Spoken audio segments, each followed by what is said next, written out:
అందరికీ అయితే నువ్వులైతే దూరగా వేయించానండి. వేయించిన తర్వాత చల్లారినాకనైతే మిక్సీ పట్టుకుంటున్నాను.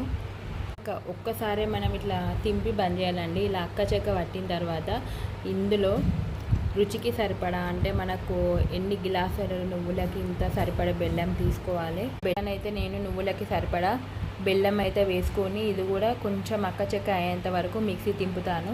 అయితే మిక్సీ తర్వాతనైతే ఇలా వేడిగా ముద్దలు అయితే చేసుకుంటున్నాను.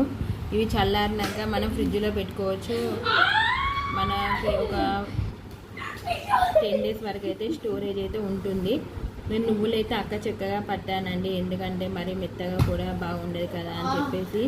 మీరు ఎలా ట్రై చేస్తారో చెప్పండి. ఇది మనం బతుకమ్మ రోజు అయితే నువ్వుల సత్తు అనేది చేసుకుంటాము. అలా కాకుండా నేనైతే ఇలా కూడా ట్రై చేసా. మీ అందరికీ తెలిసి ఉంటుంది, కాకపోతే కామెంట్ బాక్స్లో కామెంట్ చేయండి నా వీడియో నచ్చితే.